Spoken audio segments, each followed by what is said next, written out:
This message comes from Monday.com, the first work platform you'll love to use. Meet Monday Sidekick, your AI-powered work BFF that handles everything for you, from daily briefings to risk analysis. Start your free trial at Monday.com.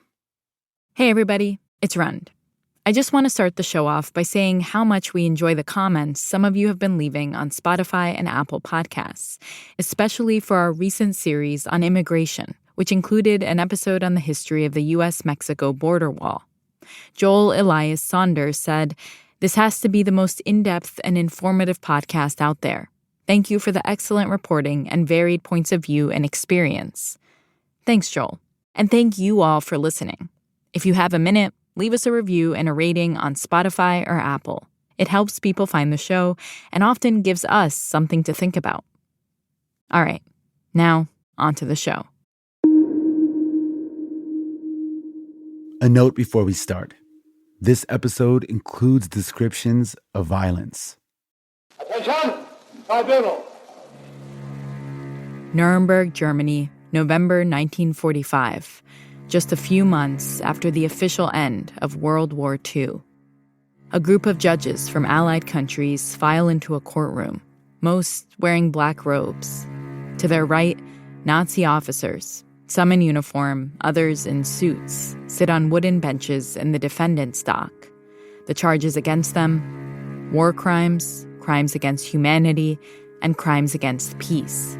Opening the first trial in history for crimes against the peace of the world imposes a grave responsibility. The chief American prosecutor, Supreme Court Justice Robert Jackson, makes the opening statement. The wrongs which we seek to condemn and punish have been so calculated, so malignant, and so devastating that civilization cannot tolerate their being ignored. Working behind the scenes is an advisor to Justice Jackson named Raphael Lemkin. Lemkin was a Polish Jewish lawyer at the U.S. War Department who'd fled Poland in 1939, soon after the Nazis invaded, leaving behind nearly all of his family.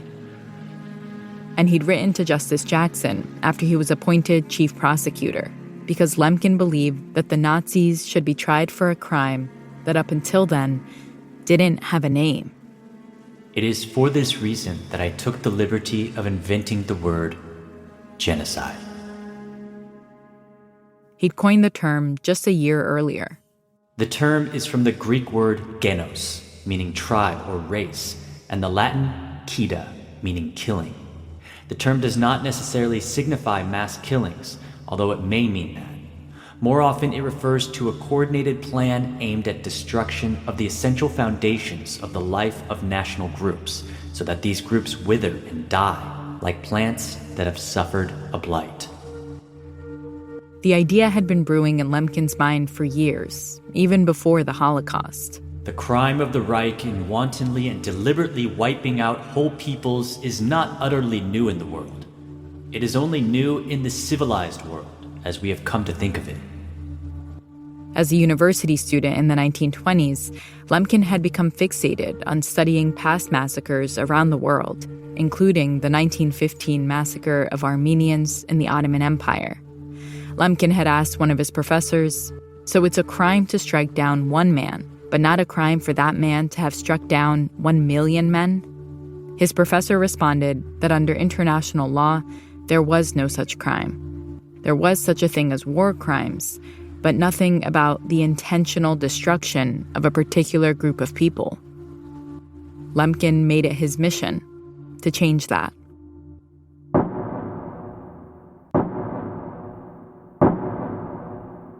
So back to 1945. The United States will at this time present to the tribunal, with its permission, a documentary film on concentration camps. The Nuremberg trials are underway. The Buchenwald camp is termed an extermination factory. Bodies stacked one upon the other were found outside the crematory. Lemkin had worked really hard to persuade Justice Jackson to bring charges of genocide against the Nazi leaders. But there were no established legal precedents, and Lemkin knew it was an uphill battle, even as he learned during the trial that 49 of his family members, including his parents, had been killed in the Holocaust.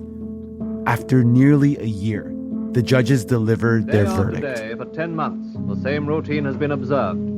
But now, the atmosphere grows tense. The Allied judges shared with the president of the court the reading of the fateful words of the Nuremberg judgment. 19 of the 22 Nazi leaders were found guilty, none on charges of genocide. Frustrated, Lemkin wrote, "The Allies decided a case in Nuremberg against a past Hitler, but refused to envisage future Hitlers." And over the next few years, he lobbied leaders from around the world constantly, writing letters, making phone calls, organizing meetings, trying to convince the newly formed United Nations to codify the crime of genocide into law. And on December 9th, 1948, Convention is adopted by this assembly by unanimous vote. He succeeded. The UN adopted the Convention on the Prevention and Punishment of the Crime of Genocide, which classified genocide as a crime under international law and defined it as, quote, acts committed with intent to destroy, in whole or in part, a national, ethnical, racial, or religious group. Intent being the key word here. Those acts can include killing members of the group, causing serious bodily or mental harm, deliberately inflicting conditions of life calculated to bring about the group's physical destruction, in whole or in part, imposing measures intended to prevent births, and forcibly transferring children of the group to another group. The practices of genocide anywhere affect the vital interests of all civilized people. Its consequences can neither be isolated nor localized. Tolerating genocide is an admission of the principle that one national group has the right to attack another because of its supposed racial superiority. The disease of criminality, if left unchecked, is contagious.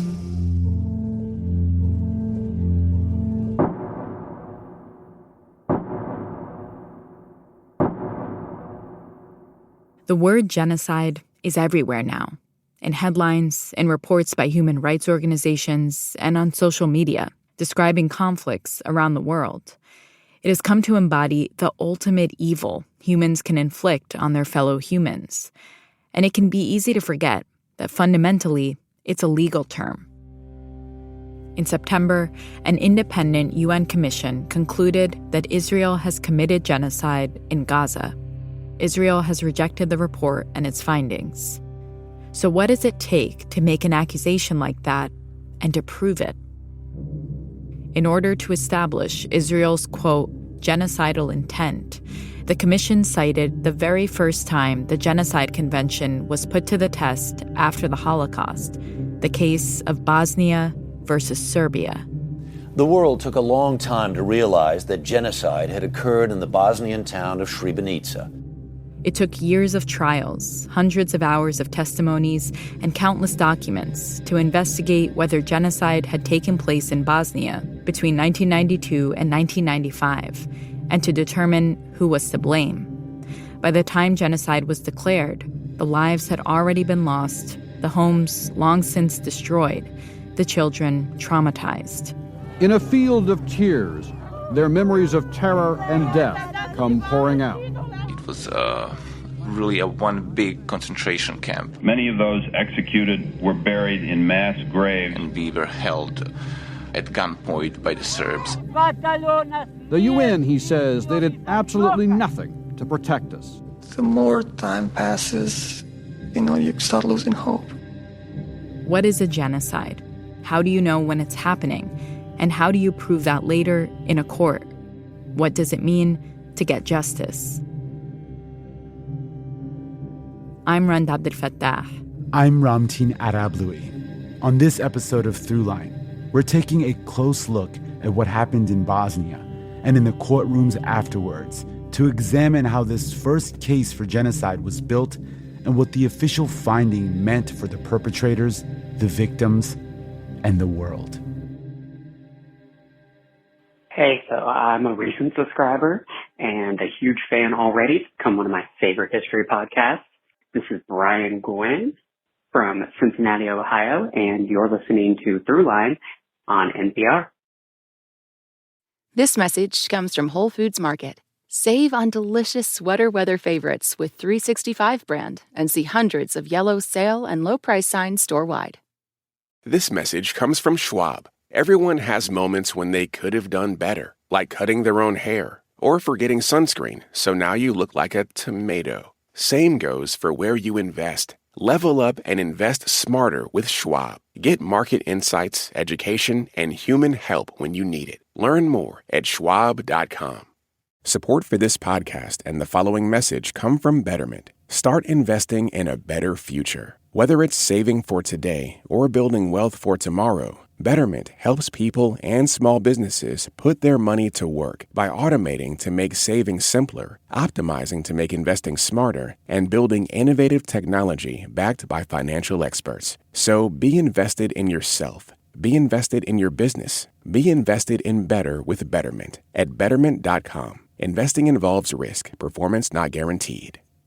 This message comes from Scholastic with the riveting new novel Outside from 3-time Newbery Honor winner and New York Times bestselling author Jennifer L. Holm. A haunting tale of an isolated community faced with the secrets that lie beyond, this chilling but heartfelt story shows that even the highest walls cannot protect you from the dangers within. Outside is available wherever books are sold. Part 1. The Witness. Coming apart at the seams is a phrase being used to describe the current situation in Yugoslavia. Almost everyone in Yugoslavia agrees that the country is on the verge of collapse. In the early 1990s, the southeastern European country of Yugoslavia started breaking up. Ethnic and political differences have increased dramatically. Many people believe the differences are now so great that the best solution might be for the various Yugoslav nations to go their separate ways. Yugoslavia had been made up of 6 different republics, divided along ethnic lines and held together for nearly 40 years by a single communist ruler. By the time he died in 1980, Yugoslavia's economy was in shambles, and some of the republics wanted their independence. As the first major conflict since the end of the Cold War and the collapse of Soviet Central Power, Yugoslavia is the first test of President George Bush's New World Order. But it may be the harbinger of a New World disorder. Radical nationalists emerged as powerful voices throughout the republics, and the loudest came from parts of the Serbian community.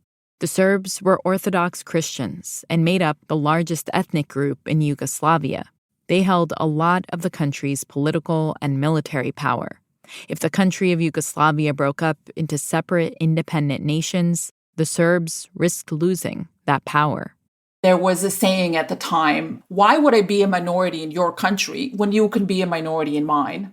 This is Dr. Eva Fukosic. I'm an assistant professor of international history at Utrecht University in the Netherlands. Eva also grew up in the Yugoslav Republic of Croatia, which, like the other republics, was ethnically diverse. It was a peaceful country. I went to school, went to the cinema, went to play violin, had a very regular middle-class life, in a very sort of regular environment. And all of a sudden you hear people talking about war.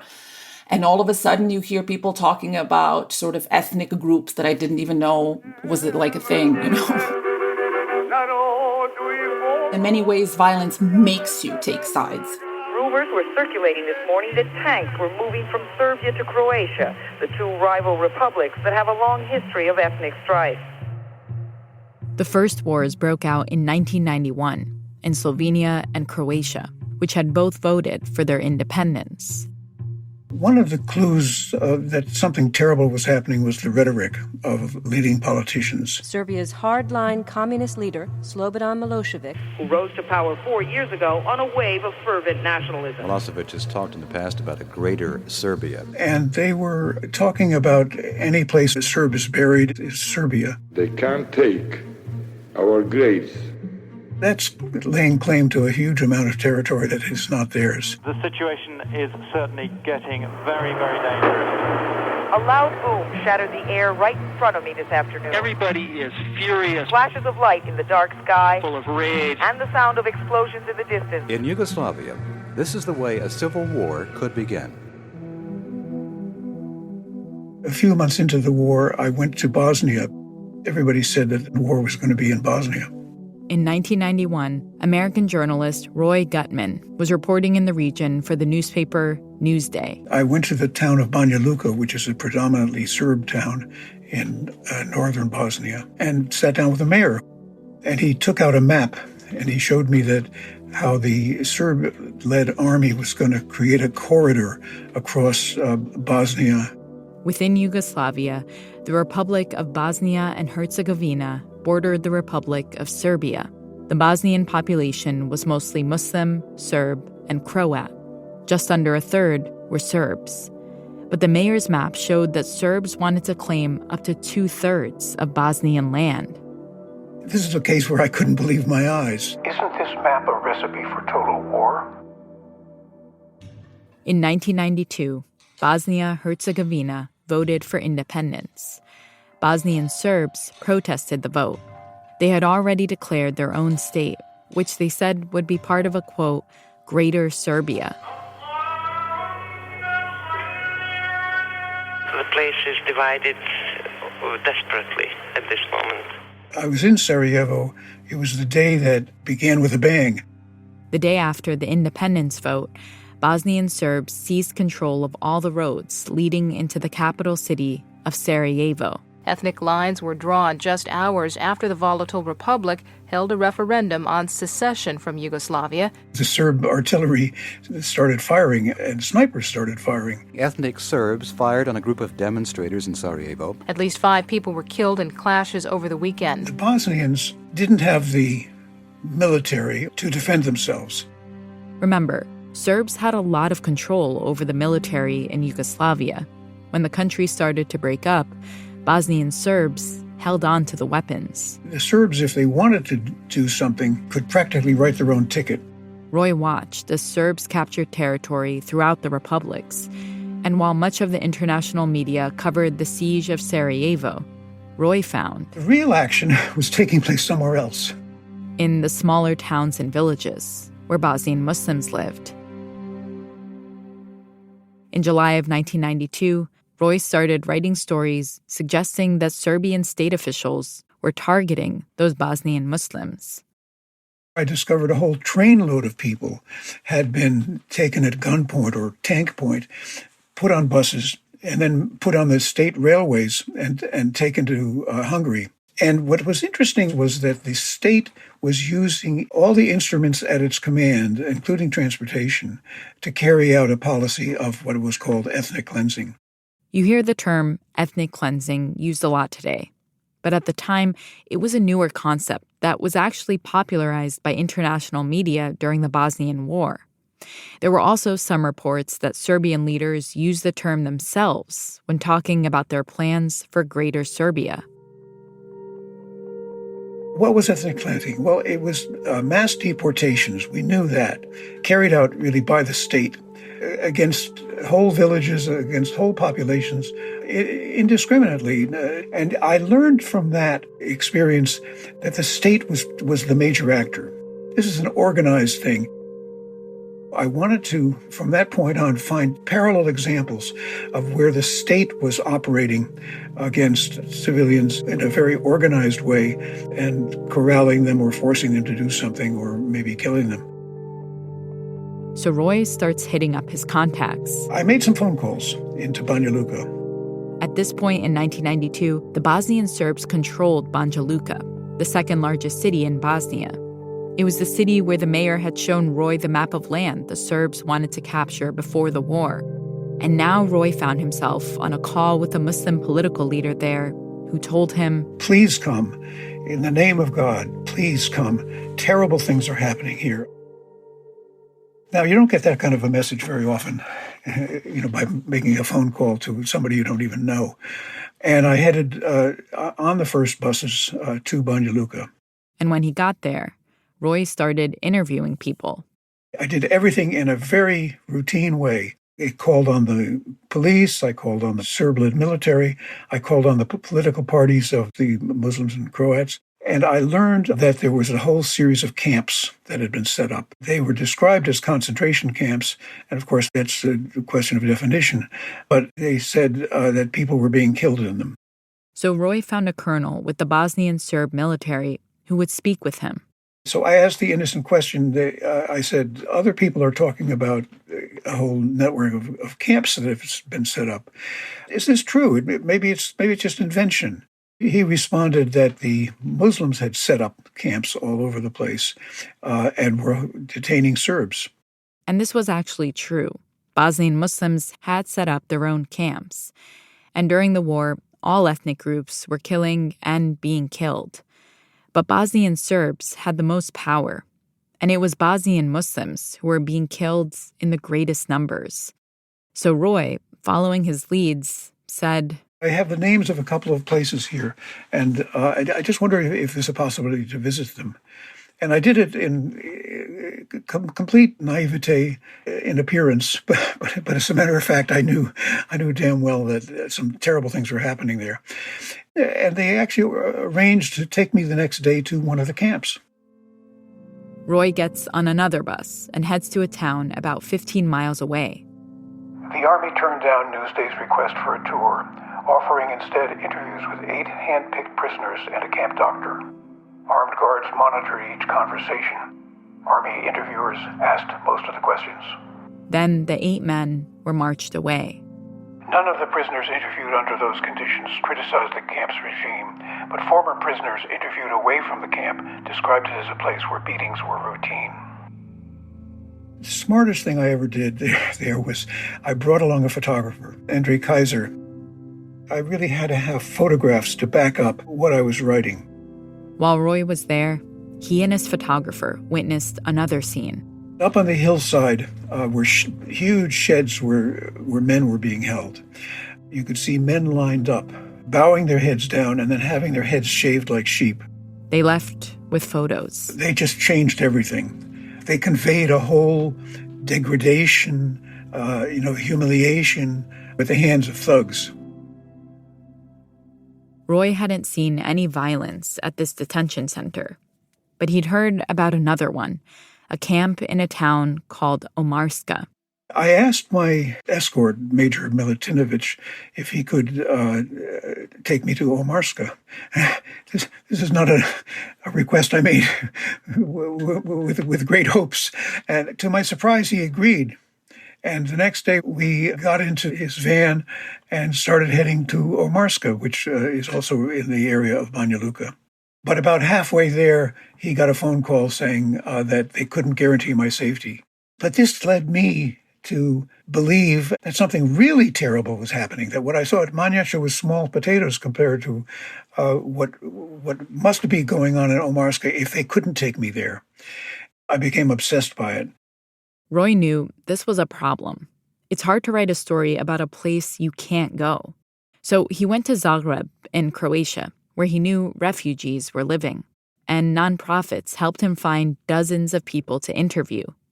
And the details confirmed his suspicions. More than 1,000 Muslim and Croat prisoners were held in metal cages without sanitation, adequate food, exercise, or access to the outside world, according to a former prisoner. In stories published in August of 1992, Roy wrote about the metal cages where prisoners were held, the people who died trying to escape. All were shot after falling 60 feet to the ground. One source told him that every few days, Serbian guards would execute prisoners in groups of 10 to 15. They said they would take them to a nearby lake. You'd hear a volley of rifles, and they'd never come back.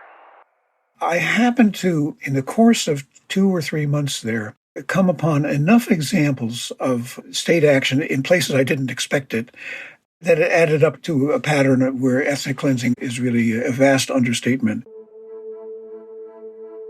Around the time Roy started publishing his stories, other people had already started calling the violence in Bosnia a genocide.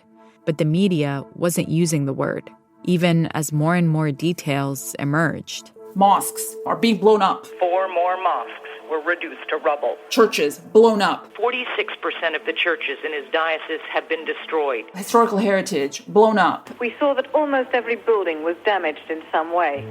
And there are, within just months, municipalities that are just missing 30,000 people. They're gone. Local officials say that as many as 70,000 people are holed up in the town and the surrounding area. Many of them are refugees. So within a couple of months, we just see this organized effort to claim territory and expel, to make sure that in 5 or 10 years, you can just say, oh, these people that were never around. At this point, it had become clear to Roy that this is what an ethnic cleansing looked like. But he also started to suspect it was something bigger. As a reporter, you don't have time to step back and think of what is the big picture I'm drawing here. But that picture would come into focus the next year, in 1993, when he was able to step back. And after Roy's stories on the war, won a Pulitzer Prize. I was sitting down for lunch with my editor, and I said to him, I'm trying to figure out what this all adds up to. And I think I know what it adds up to. I think it adds up to genocide. It's the pieces of the puzzle that I've assembled here without any design, but just by virtue of the fact that they're out there and they're in multiple examples, and I'm able to demonstrate it and detail it to the last degree, that makes me think that this is a genocide. And I'm willing to state that I'm the witness. Roy published his book, A Witness to Genocide, in 1993. It included many of the photos that he and his photographer had taken during his reporting. He would be among the first Western journalists to call the violence that unfolded a genocide. Later that year, he testified in front of the U.S. House Committee on Foreign Affairs. When I did my stories about the camps, it had a real thunderclap effect on public opinion and actually on governments. But nobody ever did anything about it. UN peacekeepers were sent in to protect aid deliveries. Washington called for an emergency session of the UN Human Rights Commission.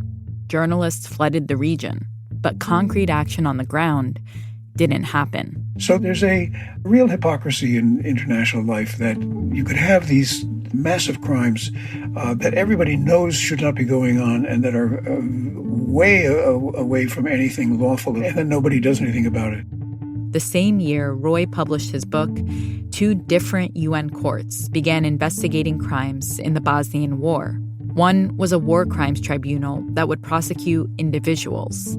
The other one was the International Court of Justice, whose job was to settle disputes among countries or governments. And it's in the ICJ that Bosnia-Herzegovina would file the very first genocide claim since the court was created at the end of World War II. In 1993, both courts would begin their work, but it would take years to see any results. When this case comes in 1993 in front of the International Court of Justice, on the ground, does anything stop? No.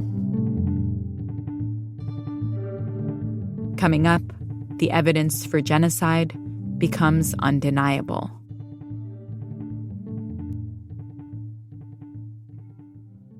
Hey, this is Travis Davenport from San Diego, California. You're listening to Throughline on NPR. This message comes from Michelin. More than a tire company, Michelin is an innovation company. From connected mobility to clean materials. And now, taking on one of the toughest mobility challenges, space. Developing an airless wheel for space exploration, designed to withstand the extreme conditions at the moon's south pole. Michelin isn't just making exceptional tires, they're helping build a better future. Motion for life. More at michelinman.com/y-michelin/innovation. This message comes from the Council for Interior Design Qualification. Interior designer and CIDQ president Siavash Madani describes his fundamentals of interior design. I think interior design is about responsibility. It's not just the way a space looks or the way a space photographs. To me, better design means functional, safe, accessible, and inclusive design. Learn more at cidq.org/NPR. Part 2. Srebrenica.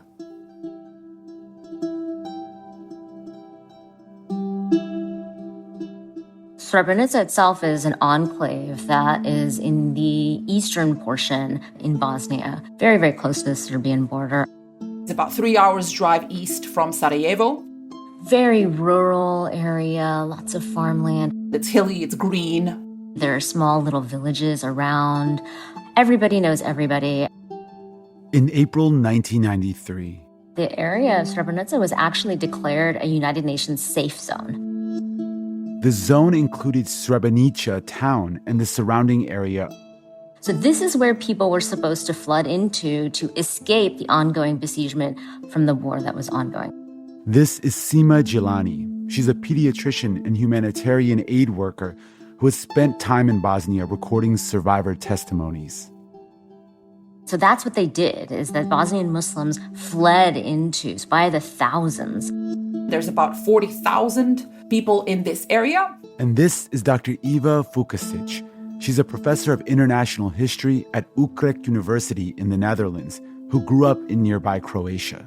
The community swole so much that it was even unable to handle that amount of people. These are tiny towns. There wasn't enough food, clothing, or housing. Many people slept in stairwells, in cars, or on the street. And the river that ran through Srebrenica, the only water source, got polluted with sewage. But what the safe zone did have was protection.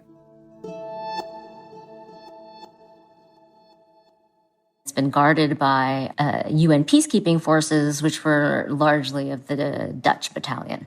These peacekeeping forces were lightly armed, and there were no more than 600 of them in Srebrenica at a time. They provided some aid, but they weren't there to fight.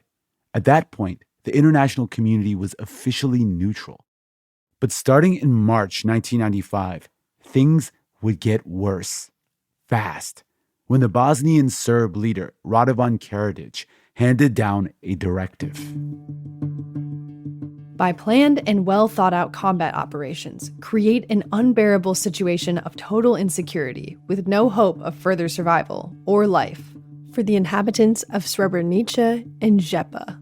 The war was entering its fourth year, and Bosnian Serb leaders wanted to put an end to it. Basically, they're sort of, getting as much territory as they can. Their goal was to build an independent Serbian state, and they wanted it to be linked with Serbia proper.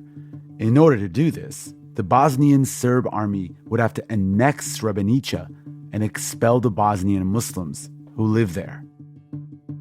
So on July 6, 1995, at 3 a.m, the Bosnian Serb army attacked the outskirts of Srebrenica, the UN safe zone.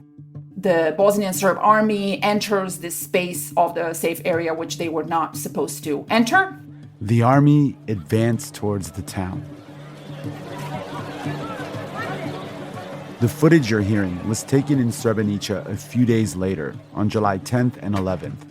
In the video, people are milling around the streets, and some men dressed in army fatigues are shooting off mortars. The man holding the camera was Ibro Zahirovic. He was in his 20s at the time, and throughout the war, he filmed a lot. It wasn't common to have this kind of documentary video at the time. Remember, people didn't have smartphones, and this particular video would later become evidence in the UN investigation of genocide during the Bosnian War. In the video, you can see streams of people carrying their belongings on their backs. Crowds were clustered outside of UN buildings in Srebrenica, shouting, but the UN wasn't going to help them. The UN has neither the capacity, nor the equipment, nor the food, or the water, or the mandate to protect the civilians in any sort of armed way. And they didn't. The Dutch ended up ceding control of that area, handing over essentially the keys to the Serbs, the Serb militia, paramilitias. By the afternoon of July 11th, Bosnian Serb forces had taken over Srebrenica. Ratko Mladic, the general in command of the Bosnian Serb army, stood in Srebrenica and claimed victory. He said the town was a gift to the Serbian people. Men from teenage age to high age feel afraid that if they fall into the hands of the Bosnian Serb army or police that they're going to get executed. So they make their way into the forests. That day, 15,000 people, mostly Bosnian Muslim men and older boys, set out on foot.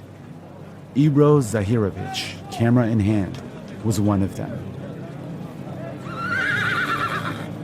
You're hearing the footage he took of what became known as the column, a long line of people trying to walk to safety. 60 miles of walking in the summer through landmines and also through forestry can wreak havoc on people who are already malnourished, starved, deprived of nutrients. Bosnian Serb forces shot at the column as they walked. They used stolen UN uniforms and equipment to pose as peacekeepers to coax the men out from hiding. Over the following days, thousands of men from the column were executed and buried in mass graves. Not everyone tried to escape in the column, though. By the morning of July 12th, 30,000 Bosnian Muslims had gone to seek protection at the UN compound in the next town over. These are women, children, young boys, old men. This is footage from the Bosnian Serb TV station. It was incredibly crowded, and there was not enough food, water, medicine, or bathrooms. Women were dying, giving birth. People were living on top of one another. And by that afternoon, Bosnian Serb forces had also arrived. Ratko Mladic, the Bosnian Serb general, was there that day and spoke to the Bosnian Muslims seeking refuge. In the video, Ratko Mladic can be heard saying, "Anyone who wants to leave will be transported, be they old or young. Don't be afraid and don't rush. Let the women and children go first. Please don't panic. Nobody will harm you."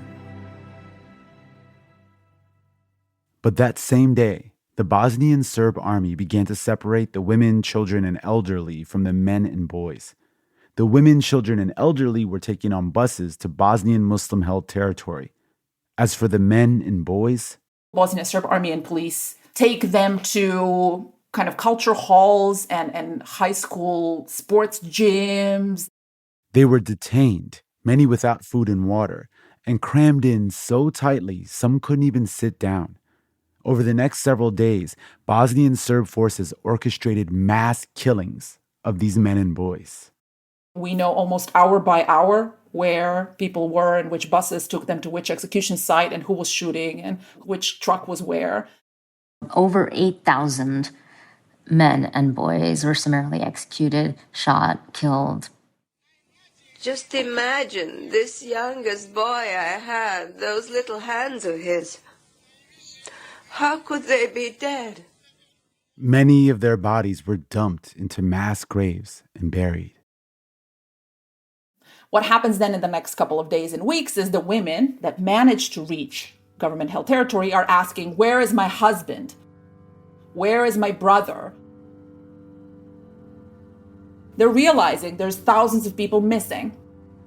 NPR's Andy Bowers is in Tuzla, and he says that yesterday some of the men from Srebrenica began arriving in Tuzla. Some of them are telling the UN terrible stories about massacres by the Bosnian Serbs.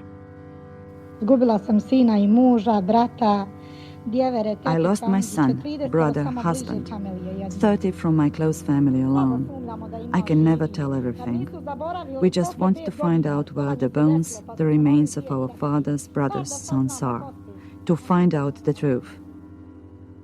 Reports from Srebrenica broke internationally as early as July 16th, before all the killing was even over. Bosnian Serb officials denied that a massacre had taken place. I'm asking you if these new reports are true or false. They are completely false. There is not a single case that has been proved of any massacres committed against Muslim civilians in Srebrenica during the current bout of fighting. But the UN War Crimes Tribunal, which had already started to look into the conflict in Bosnia, would soon broaden its investigation to include Srebrenica. Meanwhile, the Bosnian Serb army mounted a cover-up operation. A soldier would later testify that in September and October of 1995, he and others used tractors and backhoes to dig up mass graves and rebury bodies in secondary locations to try and hide the evidence. In the wake of Srebrenica and the outrage that followed, the international community, including the U.S., faced increasing pressure to act. Not long after the massacre, NATO began airstrikes against the Bosnian Serb army. This international pressure and show of force led to U.S.-sponsored peace talks. In December 1995, the Dayton Accords were signed, ending the war in Bosnia. An estimated 100,000 people had died. Prosecutors for the UN War Crimes Tribunal had been hard at work at this point, building war crime and genocide cases against members of the Bosnian Serb army, as well as Bosnian Serb political leaders. Bosnia was also presenting evidence to the UN's International Court of Justice, alleging that the government of the former Yugoslavia should be held responsible for genocide, not just individual military leaders. These cases involved the Srebrenica massacre alongside violence committed in other villages and towns. How do you even go about finding thousands of victims and establishing who they were and what happened to them? Historically, if you get killed and you get dumped in a mass grave, you are never found. Nobody finds you. Nobody identifies you. Nobody gives your bones to your family. Nobody knows what happens to you. This is how it was for centuries. And all of a sudden, we have this effort to dig up mass graves, find bones, put names to bones through DNA analysis, and give the bones back to family members for dignified burial. Coming up, the quest for justice. Hi, my name's Alyssa. I'm in Madison, Wisconsin, and I actually work in public radio. And shows like this one just keep me really engaged and inspired. So you're listening to Throughline from NPR. This message comes from the Council for Interior Design Qualification. Interior designer and CIDQ president Siavash Madani describes his fundamentals of interior design. I think interior design is about responsibility. It's not just the way a space looks or the way a space photographs. To me, better design means functional, safe, accessible, and inclusive design. Learn more at cidq.org/NPR. This message comes from the Council for Interior Design Qualification. Interior designer and CIDQ president Siavash Madani explains why good design is so much more than looks. Good design is never just about aesthetics. It's about intention, safety, and impact. Being NCIDQ certified means you've qualified to protect the health, safety, and welfare of the public. Learn more at cidq.org/NPR. Part 3. Agreeing to Evil. After the Srebrenica massacre in July of 1995, the UN War Crimes Tribunal started charging individual people with all kinds of crimes committed during the Bosnian War, including the first charges of genocide. The United Nations War Crimes Tribunal today indicted the leader of the Bosnian Serbs, Radovan Karadzic. We completely deny that kind of atrocities. And the commander of the Bosnian Serb army, Ratko Mladic, on charges of genocide and crimes against humanity. They can't even leave this area because there are international arrest warrants for them. The first charges for the Srebrenica massacre itself were brought in November of 1995, and the evidence documented in court, including media reports and videos taken by civilians as well as the perpetrators, was extreme. Confronted with evidence of the executions, the attacks on the UN safe zone, and on the column of people trying to escape, a judge at the time said, quote, "These are truly scenes from hell, written on the darkest pages of human history." And scenes like that played out over the many individual trials the tribunal held. The International Criminal Tribunal for the former Yugoslavia is now in session. The courtroom itself is interesting. Kind of glass aquarium. Thick bulletproof glass surrounding it. The criminal court collected a ton of evidence, testimonies. The prosecution called 2 citizens of Srebrenica. I saw those women screaming, moaning, crying, tearing their hair off. Expert reports. Here on slide number 25, you can see photos of just some of the victims. DNA analysis, military reports, 5,000 witnesses were testifying. After half an hour, every one of them was thrown in the holes. I would say this is probably the most investigated international crime in history. In the end, the UN tribunal charged 161 people with all kinds of crimes. A majority of them were Serb military and political leaders. But there were also some cases brought against Bosnian Muslims, against Croats, against others for war crimes and crimes against humanity. Each case moved through the tribunal at its own pace. And then, in 2001, the International War Crimes Tribunal at The Hague has handed down its first verdict of genocide. It was the first time a court would officially recognize what had happened in Srebrenica 6 years earlier as genocide. The court sentenced the Bosnian Serb general Radislav Krstić to 46 years in prison for his part in the 1995 massacre at the Bosnian Muslim enclave of Srebrenica. Krstić was a deputy commander in the Bosnian Serb army. The court said even though he may not have personally killed anyone, that he knew about the executions, the violence, the plan carried out in Srebrenica. He was found guilty of genocide. Judge Almiro Rodriguez pronounced the toughest sentence yet handed down by the tribunal. In July 1995, General Krstić, vous avez adhéré individuellement au mal. You agreed to evil. This was a huge deal to many people. But this was just one guy. What about everyone else? Or the Serbian government as a whole? Were they guilty of genocide? It would be years later, in 2007, that the International Court of Justice, a completely separate UN court that ruled on disputes between countries, made its ruling.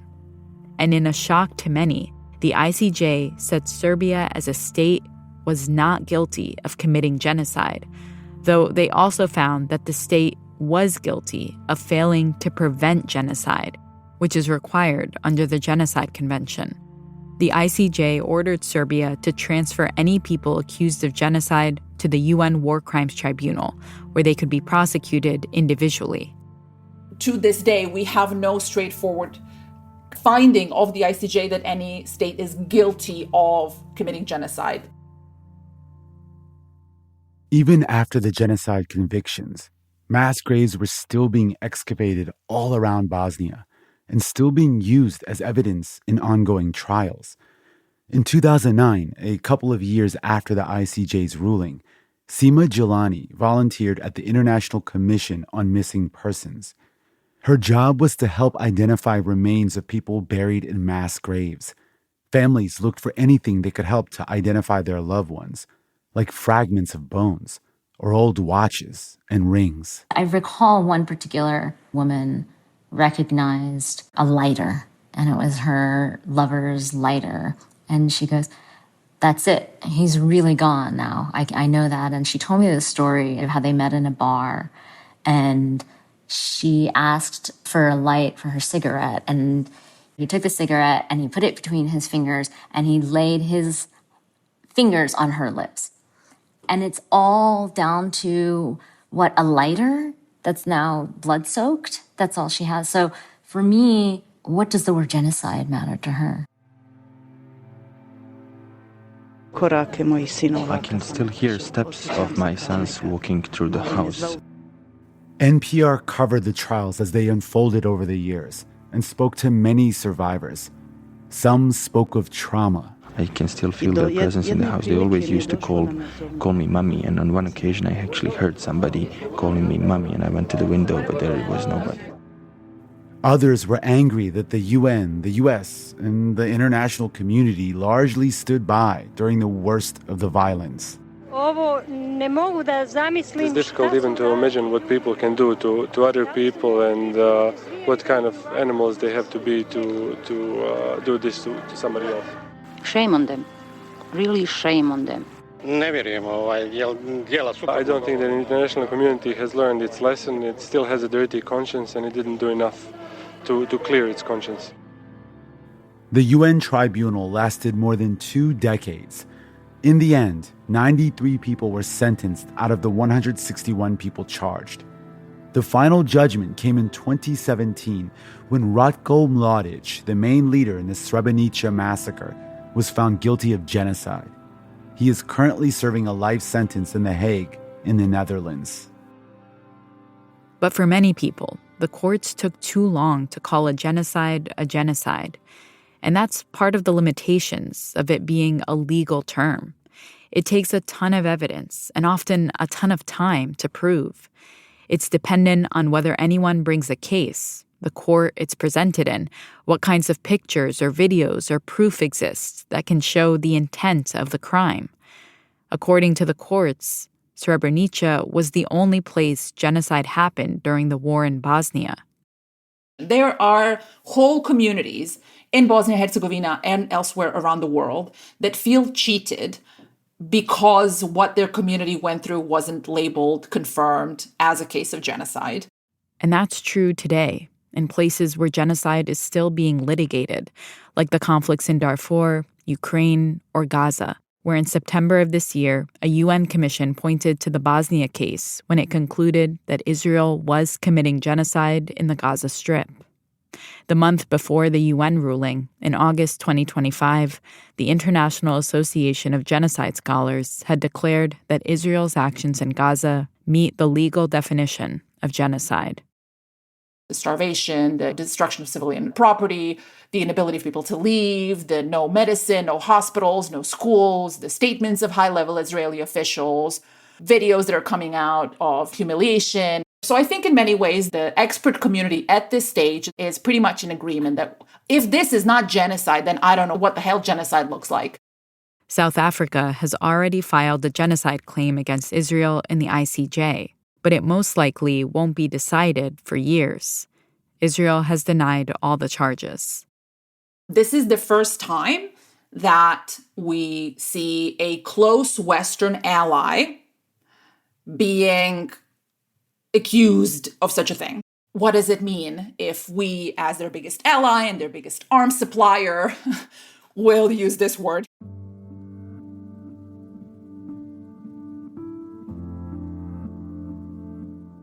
International law depends on states. It is just as strong or just as weak as the states that support him. Now, this is a moment where we either protect the system and make it better, and advance it to another stage where it's more equal, it's more universal, it's more respected, or we watch it, something that we spent decades building, even sometimes self-servingly, go down the drain, because if the Genocide Convention, the Geneva Conventions, these basic protections that are about the bare minimum of protections, if that collapses, then we have nothing.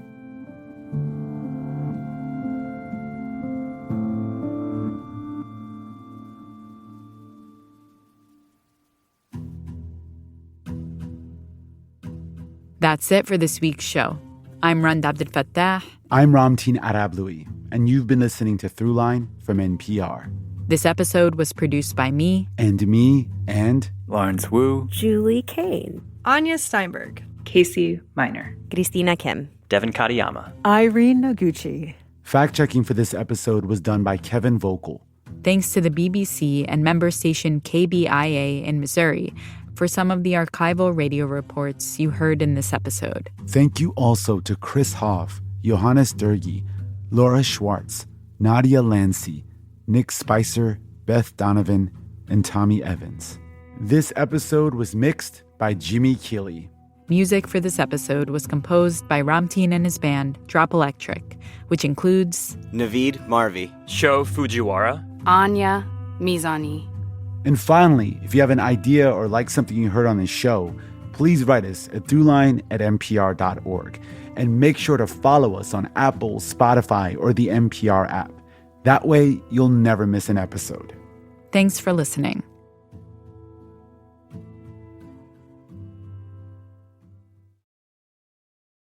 This message comes from KeyBank. Growing a successful business has never been easy. That's why KeyBank offers curated strategies to help your business grow today and into the future. Reimagine business as usual. KeyBank opens doors. More at key.com/B2B. This message comes from Jerry. Many people are overpaying on car insurance. Why? Switching providers can be a pain. Jerry helps make the process painless. Jerry is the only app that compares rates from over 50 insurers in minutes and helps you switch fast with no spam calls or hidden fees. Drivers who save with Jerry could save over $1,300 a year. Before you renew your car insurance policy, download the Jerry app or head to jerry.ai/NPR. This message comes from Mattress Firm. Losing sleep when your partner tosses and turns? Mattress Firm sleep experts can match you with a Tempur-Pedic mattress designed to absorb motion for deeper rest. For the great sleep you deserve, visit Mattress Firm. They make sleep easy.